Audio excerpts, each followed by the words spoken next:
wabarakatuh. Bismillahirrahmanirrahim. Alhamdulillahi rabbil alamin. Wassalatu wassalamu ala ashrafil anbiya'i wal mursalin.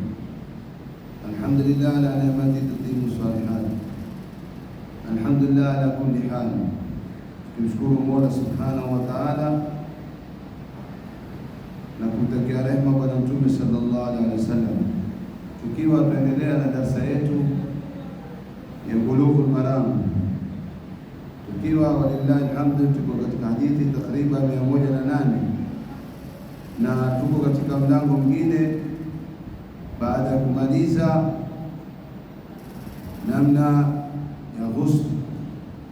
Sasa tutaingia katika babu tayammum, mlango wa kutayammum. Ma maana tayammum lugha? Mwanzo kabla hatujaingia katika mlango kilugha, tumeeleza mambo ya ghusl janaba. Sasa tutaingia katika kutayammum, na katika kutayammum ni kukusudia. Manake atayammum lughatan alqasdu shay, kukusudia kitu, ndio maana ya kutayammum. Na tayammum ukisoma jawazu tayammum bi jamii ajzai al-ardh. At-tayammum fi lughati al-qasdu wa fi shar'i al-qasdu ila sa'idi li mashi al-wajhi wal yadayn. Maana tayammum ni kukusudia, kama kusema tayammamtu al-hajj, nimekusudia kwenda hija. Na baada ya kutoka katika mlango wa mambo ya maji ya kuoga, kwa sababu mwanadamu waja'alna kulla shay waja'alna al-ma'a kulla shay hayy, kuingia katika mtanga, kwa sababu asili ya mwanadamu ni mtanga. Nabii Allah Adam ameumbwa na mtanga, na huo mtanga ukatangamanishwa na maji. Asili ya Adam ni mtanga, na sisi asili yetu ni maji, sio? Kwa hivyo hizi zitu shaqiqu, ndugu baba na mama, mtanga na maji. Sababu baba yetu Adam asili yake ni mtanga, lakini sisi sote tumeumbwa kwa maji, yani bimaana manii, lakini asili yetu ni mtanga. Na utaona pia katika kutawadha Mola subhanahu wa ta'ala atuambia, fa in lam tajidu ma'an fatayammamu, mkikosa maji katayammamu. Kwa mwanadamu hawezi kukwepa katika zitu viwili, maji na mtanga. Ndio utaona asili ya ulimwengu mzima, na mwanadamu namna anapotoka katika maji na kurudishwa katika mtanga asili yake, na chakula chake chikawa ni asili yake chatoka kwenye mtanga, na kurudi kwake mwisho mwanadamu yarudi mtangani vile vile. Hivyo kutayammum ni kitu ambacho kwamba kimetolewa na ruhusa, na wanazuoni wote wamekubali kutayammum. Sababu la kukubalika ni kwa sababu ya aya ya Qur'an, fa in lam tajidu ma'an fatayammam. Na hili ni ruhusa imetolewa katika ruhusa za Mola subhanahu wa ta'ala, namna kutayammum. Tatayammam vipi? An Jabir, tukipokea kwa Jabir radhiallahu anhu, anna nabiyya sallallahu alaihi wasallam qala, kwamba Mtume sallallahu alaihi wasallam asema, u'titu khamsan lam yu'tahunna ahadun qabli, nimepewa mambo matano hajapewa mtu kabla yangu mimi. Bwana Mtume asema hivyo sana, ni kwamba Mtume ajigamba kwamba yale mambo matano kuanzia mitume, kuanzia Adam mpaka kwake, hajapewa isipokuwa yeye mtume wetu Muhammad sallallahu alaihi wasallam. La kwanza asema, nusirtu biru'bi masirata shahr, nimepewa ushindi kwa watu kubabaika, wale maadui kubabaika mwendo wa mwezi mzima. Wakati wake eleza mwendo mwezi mzima ni mwendo pengine ni hapa takriban mpaka labda Mombasa ama zaidi, sijui. Maana sisi tukiinukia tumenukia na magari, lakini wakati wa nyuma watu wakenda kwa miguu ama vipando kuunda. Kwa hivyo ndio utaona kutoka Maka mpaka Falastini watu wakienda miezi miwili mizima, kenda kupumzika. Kwa hivyo wale wazee waliopita walikuwa wajua. Kwa hivyo ina maana kama mtume yuko hapa na atakapopigana na maadui wako sehemu za Mombasa ama Marekani ama Voi, washababaika wao mwezi mzima. Mola Subhanahu wa Ta'ala ashawatia hofu. Hilo jambo la kwanza bwana mtume aliopewa. La pili ndio tuko katika darasa yetu leo, wajuilati liya al-ardu masjidan wa tahura, kwamba nimejaliwa mimi ardhi yoyote ni ndo mahali pa kusujudia, ni mahali pa kwamba ni msikiti, mahali pa kusujudia. Sio kwamba masjida bi maana ni msikiti hapa, bi maana dharfu makani, mahali pa kusujudu. Wa tahura na tahara, ndio wanazuoni wakasema kwamba hii ni ruhusa, kwamba sisi tumetolewa ummati Muhammad, ukifika mahali popote wakati wa sala ufika, waweza wewe una udhu wako, una maji yako mbeba, ukatawadha, hata kama gari ukastopisha, ukaswali barabarani au kwenye ardhi yoyote. Na hii ndio ikaja masala ambapo ya khilafia. Je, uko ndani ya ndege wewe juu huko waweza kuswali? Na huko katika na sisi tumeambiwa, mtume anatuambia wajuilati liyal ardu masjidan wa tahura. Je, juu ndege ni mahali pa kusujudia? Na je, juu ndege uko juu ardhi wewe? Uko umepaa huko hata huioni mbingu, uzioni, uko kwa ndani kabisa. Ikaja masala ya khilafia kwamba je, mwanadamu afaa kuswali ama hafai kuswali? Na wakati mwingilia na yeye tano umetoka hapa enda Amerika takriban masaa 18 kujua ndege ni mbali, utafanya nini? Wengine wasema ihtiramu wakati muhimu, uheshimu ule wakati uswali. Wengine wakajusisha, kila mtu akatoa namna zile mafhumu, kwa sababu mambo haya yamekuja nataka mtu ayafahamu, usiwe mwepesi wa kuweka jeli. Ni masala kwamba wakati wa masahaba walikuwa hakuna hizo, hakuna mambo ya ndege, hakuna mambo, ilikuwa ni watu wakisafiri kwenye ardhi. Ndio tunaona katika aya ya yadribuna fil ardhi, maana wasafiri katika ardhi, walikuwa watu wasafiri juu. Wewe kama masala wengine kwambia swali ihtiramu wakati, kwa sababu ushimu wakati kisha utarikisha, wengine kwambia hafaa. Lakini leo tuko katika wajuilati liyal ardu masjidan wa tahura, na kwamba mijaliwa kwangu mimi ardhi ni mahali pa kusujudia na ni tahara, popote waweza ukaswali. Fa ayyuma rajulin adraka tawsala falyusalli, mtume asema mtu yoyote ikimpata swala yeye basi falyusalli, aswali popote. Kisha tutaeleza ahkamu ya kifiqhi.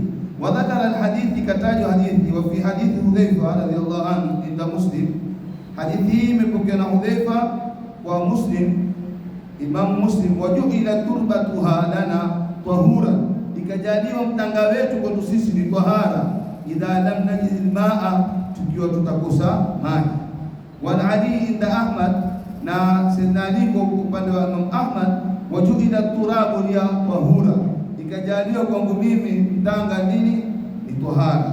Sote tufahamishwa kwamba asili yetu sisi ni mtanga, tukaja kwenye maji. Kwa hivyo tukaambiwa tukikosa maji, ikiwa katika udhu au janaba au mwenye hedhi mwanamke au mwenye nifasi, maji ikiwa hakuna, hakika hakuna, si kwamba kwetu hakuna maji na bahari iko la au visima viko hakuna, au kwa sharti nyingine ukawa wewe huruhusiwi kwa dharura ya ugonjwa kuyatumia yale maji. Ikiwa huruhusiwi kuyatumia yale maji, basi utaruhusiwa wewe kutayamma, na tutaeleza kutayamma ni vipi, namna ilivyopokewa. Kwa hivyo hii ni ruhusa, alaikum bi ruhsatillahi allati rakhasa lakum. Mtume asema katika hadithi yake kwamba jilazimisheni na ruhusa kwamba ndio ruhusu. Hii ndio katika zile ruhusa zilizotolewa, au ruhusa ya kusafiri ukamwambia upunguze swala, ni katika ruhusa pia. Kwa hivyo Jabir radhiallahu anhu apokea kwa mtume hii hadithi kwamba sisi tumeambiwa tutayamma, na akataja ile masafa, na hakuna mahali pengine isipokuwa ni mtanga. Na mtanga wa kutayamma lazima uwe tahura, uwe ni tahara, la mustamala wala khashish, wala usiwe na makhshush, usiwe kuna takataka ndani, yani kuna uchafu uhakikishe mwanzo ule mtanga uko tahara, ndiyo sasa uanze kutayamam, kama tutakapokueleza kutayamam ni vipi. Na hii kutayamam, aya hii ndefu, fa in lam tajidu maa fatayamam, imepokewa kwa kilotokea wakati wa ghazwat Bani Mustalaq, zita za Bani Mustalaq katika mwaka wa 6. Hadithi hii sababu nuzul, wanazuoni watuambia ni sababu ya Ummul Mu'minina na Aisha alipokwenda fukudani, alipokosa nini ule mkufu wake, akabidi yeye alale. Katika ile hadithi yake ndefu, alipokosa ule mkufu akauzengea, ikabidi yeye alale. Ndio kwa hiyo hadithi ifku, ndio hadithi hiyo. Akawa sasa amekosa hata maji, akawa na Aisha amesikia dhiki kukosa yale maji, nitafanya vipi mimi, na wakati wa sala umeingia na hakuna maji.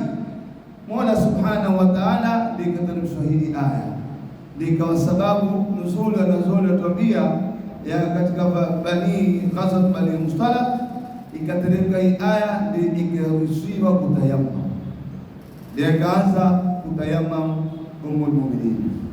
Wengine wasema ni hadithi ya Ammar bin Yasir, kama tutakuja kuitaja mbele, ndio kwamba pia katika sababu nuzul, lakini zote tutazieleza, ambaye kwamba Ummul Mu'minin tumemweleza makamu yake na kila mtu yajua. Kuna wengine hawataki taarifa, wa wenyewe wajulikana.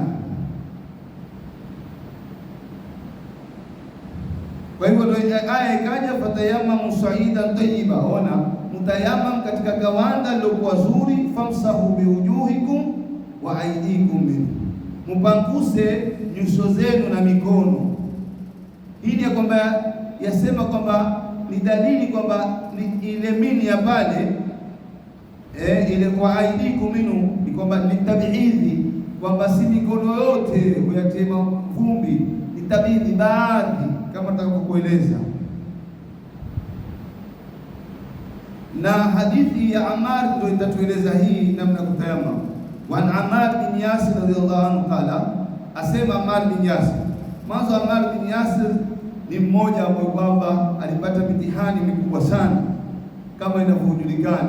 Aliuliwa babake mbele yake, aliuliwa mamake mbele yake, na huku yeye akikariri tauhid, kilima cha Mola Subhanahu wa Ta'ala, mpaka ikabidi kwa zile dhiki na yale mateso ikabidi akufuru Ammar bin Yasir. Na Ammar bin Yasir ameshuhudia zita zingi sana.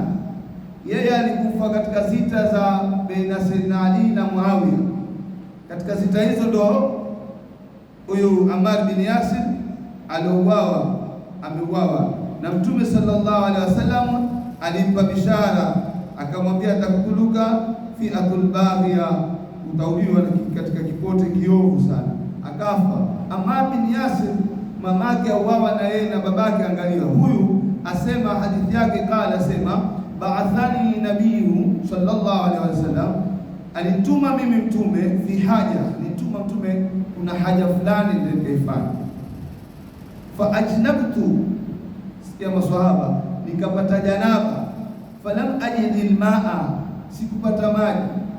Kwa kuwa hajui Ammar bin Yasir, ndo wanazuoni wengine akasema hili katika pia moja zile sababu nzuri, asema fatamarraktu fi sa'idi, nikagagaa katika kawanda, kama vile kugagaa punda, kimona punda kama sijui waoga iwateza vile, akagagaa kama tatamarrahu dabba, kama anavyogagaa mnyama. Alipomaliza akaona kwa sababu gani huyu Ammar bin Yasir amekosa maji, hana maji, na kwa kuwa yeye hajui kwamba ukikosa maji ufanye vipi, na haijatoka hiyo aya ya kutayamam takatufahamu hapo, akaona kubwa mimi ni kugagaa, kujitia mtanga msimai, akagagaa. Thumma ataitu nabii, Ammar bin Yasir asema, kisha nikaenda kwa Mtume sallallahu alaihi wasallam, fadhakartu lahu dhalik, nikamtajia, ya Rasulullah, umenituma mimi, na baada ya kufika mimi nikuita nikalala, nikapata janaba. Nilipopata janaba mimi sijui la kufanya, nikaangalia maji nikakose, ikabidi mimi nigagae kama kugagaa punda. Fakala, Mtume angalia alipomwambia sallallahu alaihi wasallam, innama yakfika, hakika wewe kutosheleza wewe, antakula biyadika.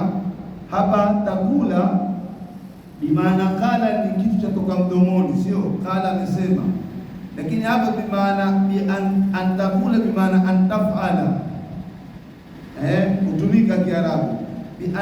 Antakula biyadika, ufanye kwa mikono yako. Hakadha,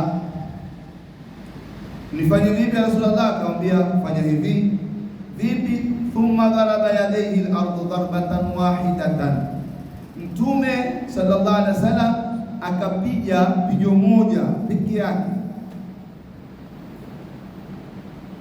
Thumma masaha shimali, kisha akapangusa upande wa mkono wa kushoto, ala yamini, kwa kulia. Alipomaliza akapangusa mkono wa kushoto kwa kulia, kisha wa dhahira kafaihi wajhahu, na nde ya kitanga chake cha mkono, wajhahu, na uso wake. Muttafaq alayhi. Ukisikia muttafaq alayhi ni Bukhari wa Muslim ndio walipokea. Wa lafdhu Muslim, na tamshi la Muslim. Wa fi riwayat al-Bukhari, na katika riwaya ya Imam Bukhari, wa daraba bikaffaihi, akapiga kwa vitanga vyake vya mkono ardhi, wa nafakha fihima, akavuzia. Thumma masaha bihima, kisha akapangusa wajhahu, uso wake, wa kaffaihi, na vitanga vyake vya mkono. Hapa natakana tusikizane kwa makini sana. Tusiweke katika kusoma au kufanya ilmu, usiweke taasub fi madhahib. Siku zote ukiweka taasub fi madhahib utakosa kuona haki. Iwate akili yako iko wazi, usikize hadithi za Mtume sallallahu alaihi wasallam. Sisi namna tulivyofundishwa namna kutayamam sote madarisi zetu kwa madhhabi ya Imamu Shafi ni kwamba utaweka maduri mawili ya mtanga. La kwanza sio utapiga hivi, utakukuta hivi kidogo, utapangusa hivi, kisha nafikiri kila mtu anajua isishikane hivi, kisha utakuja hivi kwisha. Kwa madhhabi ya Shafi muhimu mtanga uwe ni tahara, usiwe na takataka, na naz'ul khatim, kama una pete kama hivi mimi utaivua ile pete. Hiyo madhhabi yote jumhuri yakubaliana dharbatain. Lakini hii ni hadithi tunaosoma sasa, ilipokewa na Ammar bin Yasir kwamba alipofika kwa Mtume akamuonesha, akamwambia mwanzo, innama yakfika an takula biyadika hakana, wewe ya kutosha ufanye mwanzo. Kitu cha kwanza hadithi hii tukieleza kwa undani kwamba mwanadamu akiwa yeye waswali siku zote yuwakosa swala yake, mfano hana tumanina katika swali, au hajui kuoga janaba vizuri, au hajui pitia, baada ya siku akaja akwambia, ya Sheikh kama ya ustadhi, mimi nilikuwa na swali lakini leo nimesikia darasa, kumbe kuoga janaba hivi. Usikaze ukamwambia basi wewe swala zako zote zile haziswi. Sasa tufanye nini? Mimi miaka 4-5 ufanya hivyo, basi lipiza zote, utamkimbiza. Haitakikani. Kwa sababu gani? Angalia huyu Ammar bin Yasir kwamba alipogagaa kama kugagaa punda, Mtume hakumwambia wewe ndo tena uswali tena ubihala, hakumwambia. Ashagagaa, ashatoa janaba, Mtume kwamba kuko sawa, kwa sababu kitu alikuwa hajui. Sasa yufanya nini? Hajui. Kwa hivyo kitu chochote mtu akikosea kama hajui, sio kwamba ule hajui mtu hasomi, aende kasome, lakini hajui pengine wafundishwa madarasa lakini hakuelewa namna vile inavyofanya, kwa sababu sisi mara nyingine tusomesha tuoneze vitendo. Yatakana wanadamu mara nyingine aoneshe kuoga ni hivi, janaba kutawadha ni hivi. Zile zitu zikionyeshwa ni bora zaidi kwa wanafunzi kuliko kama sisi ufundishwa madarasa, mfano ukafini maiti, lakini leo ukasimamisha watoto maiti wewe amekufa atamwangalia, kwa sababu hatufanyi zile sikizo kwa nini practicals, hatuzifanyi zile. Ni muhimu sana katika kufundishana. Kwa hivyo Mtume alipokuja, angalia hadithi imekuja, hakumwambia Ammar rudi tena, hata yeye mtende haswali zile swali kwa sababu la inma yakfika. Na hii hadithi ni kisha kutoka Bukhari na Muslim wa khalas. inama yafika amali wewe ya kutosheleza wewe, antakula biyadaika, ufanye kwa mikono yako hakadha hivi. Akaweka Mtume thumma dharaba biyadaihi ardha darbatan wahida. Iko hapo Mtume hakuweka mitanga duru moja, kuna mtanga akalikusanya Rasulullah akalipiga pa amali. Wamwangalie practical, sio uangalia pale Mtume anavyofanya. Na huyu sahaba jalili, sio sahaba alishuhudia vita Badri na thumma masaha shimal, alipopiga Mtume akamuonesha, akapangusha mkono wa kushoto na yamini hivi. Baada ya shapiga hivi Mtume akafanya masaha shimal, hada shimal, kisha wa dhahir kafei, na maungo ya kitanga hizi akafanya hivi. Kisha wawajhu, na uso wake. Uso wake wengine akasema nifanya hivi ama ni hivi, lakini hivi kuishi ndio kwa ile inaitwa na waitu istibahatu, na waitu istibahata iswadati, kwa sababu umeruhusiwa tu kuswali.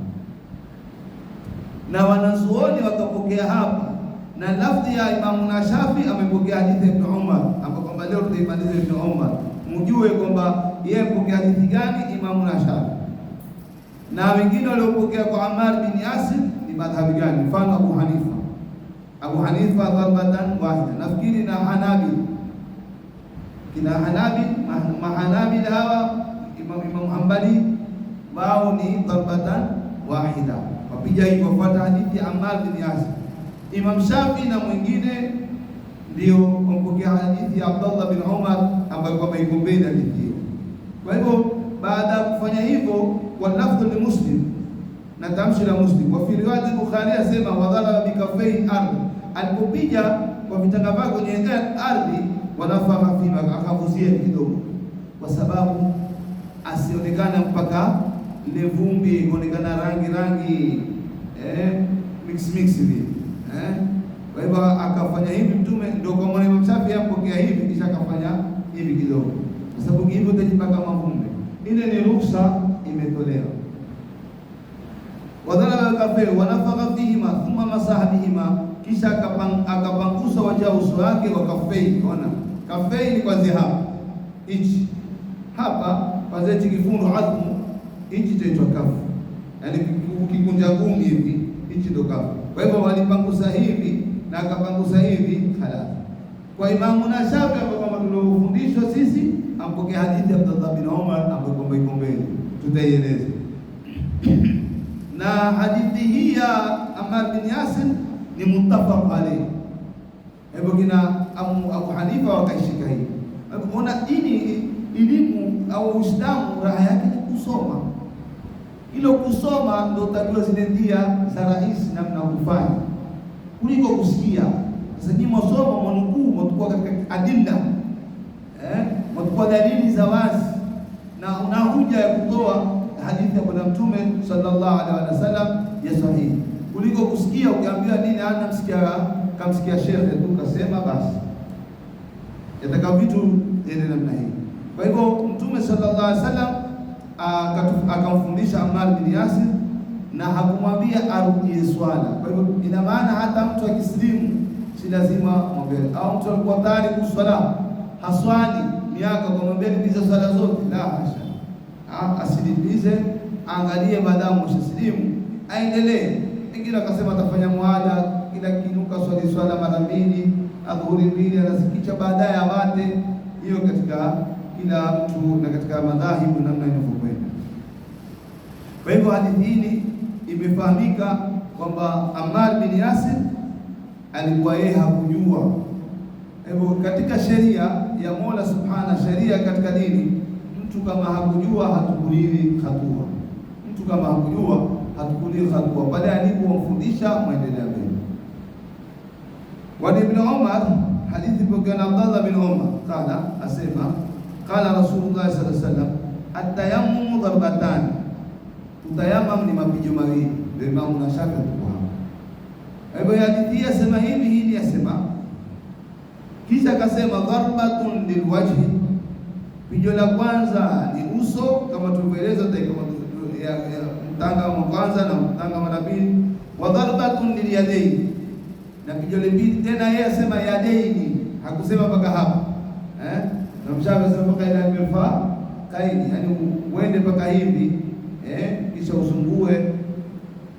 Ukizungua fanya hivi basi upeleke hata hivi. Kwa hivyo na kisha wapiga na mkono wa pili, ushapiga la pili, ushakukuta hivi kama tulivyoeleza. Waanza hapa, waenda kisha wamaliza hivi. Kwa hivyo yeye akapokea hapa kwamba atayammum ipokea na Abdullah bin Umar, mtoto Sayyidina Umar. Atayammum darbatan, kwamba kutayammum ni mapigo mawili. Darbatun bilwajhi, kupiga kwa uso, na wadharbatul yadayn. Masala hadithi ipokea rawahu Daruqutni. Utaona hadithi hii wengine walidhoofisha kidogo, kisha wasaha wal aima, maimamu wakasahihisha, wakfahu wakaisimamia, wakasahihisha maimamu. Kwa hivyo wengine wakachukua hii moja kwa moja ya muttafaq alayhi ya hadithi Ammar bin Yasir. Sasa masala, sisi tuna ardhi. Unajua katika masala yetu sisi hapo tulipozaliwa sote tunajua kuna ardhi na ardhi yetu ina mtanga. Kuna mahali mengine hawaoni ardhi kama ina mtanga, na wewe labda huwezi kuamini kwa sababu hujaondoka, hujasafiri. Lakini kuna nchi hakuna mtanga, yaani shida kupata ule mtanga. Kisha la ukubaru, kama Mshafi anasema lazima uwe na. Ndio Hanafi asema kwamba si lazima mtanga. Imam Abu Hanifa asema ni kila kitu ambacho kwamba hata zile kaule sasa kama vumbi, kila kitu chatoa kina vumbi, basi ile vumbi tukapata kidogo halina neno, uweza kutayamam katia nia, ukatayamam na tayamum yako iko sawa. Kwa sababu lazima uende na masala kama haya, kwa sababu zingine miji mengine ukawa wapata shida. Je, utuswali mfano maji hakuna? Hii ni mifano, lakini nchi ambapo kwamba zina maendeleo maji hayakosekani. Lakini je, yako mara nyingine maji yapo na hayakosekani, tukubaliana. Lakini kuna wakati mara nyingine ni mgonjwa, huruhusiwi wewe kutumia maji. Ni maradhi, ni mgonjwa kwa kitandani, daktari akwambia wewe usiguse maji, utafanya nini sasa? Utaletewa mtanga baadaye, na mtanga mwingine uko mbali. Masala kama hayo ndio utaona sasa ile ikhtilafu al-aima rahma, sio ule kukhalifiana wale wanazuoni wengine. Kwetu sisi wa rahma ni sikitiko. Kwa hivyo kupiga katika sharuti ya mtanga lazima lahu kubaru. Kisha kuna zile masnun zile ambapo kwamba ni sunna kuzifanya, lakini katika fardhi za kutayamam ni hizi, na hadithi mbili ndio tulizoeleza leo ya Ammar bin Yasir kwa mashekhe walipoondokea upande huu, na ya Abdullah bin Umar ya mtoto wa Sayyidina Umar ibn Umar, na wote ni muhadithina, na wote huyu ni sahaba na huyu ni mtoto wa sahaba. Na alikuwa yeye pia Abdullah bin Umar apenda sana kufanya sunna za Bwana Mtume sallallahu alaihi wasallam, apenda kuiga. Na yeye pia katika sahaba, ni mtoto wa sahaba, na yeye mwenyewe alikuwa ni sahaba. Hivyo leo kwa sababu hatukueleza hizi nusibu birru'bi, kwa sababu lengo letu kwa ju'ilat liyal ardu masjidan wa tahura, fa ayyuma rajulin adrakatu salat falyusalli. Kwa hivyo popote mtu akipata kuswali, si lazima hata kama kuna mswala, hakuna mswala kabisa, si lazima utandike kitu. Wewe una udhu wako ama ushatayamam pale maswali, na hilo tekana Muislamu, kwa sababu kitu cha kwanza mwanadamu atakachokuulizwa baada ya kufufuliwa ni swala. Na tofauti ya sisi Waislamu na sio Waislamu ni swala. Sasa kwa wewe Muislamu, jina lako la Kiislamu lakini huna swala, kwa swala ndio tuweke kipaumbele sana. Na as-salatu ndio miftahu kulli khair, mafunguo za kila kitu. Ukitaka kile nyumba huwezi kuingia mpaka uwe na funguo. Basi ukitaka kuingia katika imani kisawasawa, ukitaka kuingia katika akida kisawasawa, mwanzo uwe na swala nyingi. Sile swala ndio funguo, ndio ukiingia ndani katika zile imani utatahara, utaogelea kabisa, utasikia ladha ya kusoma na kufanya zile ibada. Hivyo swala ni kitu muhimu sana. Mtamwona Ammar bin Yasir alikosa, na tutapenda kueleza pia kina mama wanaosikiliza kwamba lao mtu ana hedhi pia, lao mtu ana nifasi, basi yeye maji hakuna, ama ameambiwa asitumie maji, hata tayammum na atakuwa hakuna tena hedhi. Hata baadaye siku ya pili, siku ya tatu, mfano maji yakatokea, haitohesabia zile siku zimekwisha kama kawaida. Kama Ammar bin Yasir akaogelea, alipokuja Mtume akamwambia mwendo aendelee. Ila ikiwa wewe umetayammum na baada ya kutayammum maji yale ukayaona, au maji tayari, au kama ni mgonjwa mkoa, ile tayammum yako ni batili. Na kadhalika kutayammum, Imam Shafi anasema katika madhhabi ya Imam Shafi, Imam Shafi anasema kutayammum faradhi moja tu. Ukishakumaliza kuswali dhuhuri kisha ukaswali na sunna, ama kuna swala ya jeneza, ukimaliza ile tayammum automatic imekwisha. Madhhabi ya Imam Shafi asema hufai kutayammum mpaka dukhulul waqti. Kwa nini? Asema pengine unaweza kupata maji, Kuulizo kwa nini? Asema lakini wanazuoni wengine asema kabla dukhulil waqti, kama kina Hanafi, kabla wakati hujaingia waweza wewe ukatayammum ukangoja na wakati na ukaswali faradhi ukaketi nayo mpaka udhu utaku. Sasa zote katika ikhtilaful aima, katika ukhalifiana wale wanazuoni, na wote wana ahadithi wasipokea kwa Bwana Mtume sallallahu alaihi wasallam. Sema zile hadithi muhimu, kila hadithi ina daraja yake, na hiyo ndio faida katika kusoma hizi hadithi inshallah taala. Mwenyezi Mungu atakujalia min alladhina yastami'una qawla fayattabi'una ahsana. Wa hadha, assalamu alaykum wa rahmatullahi wa barakatuh. Inshallah kuna masala kuhusiana na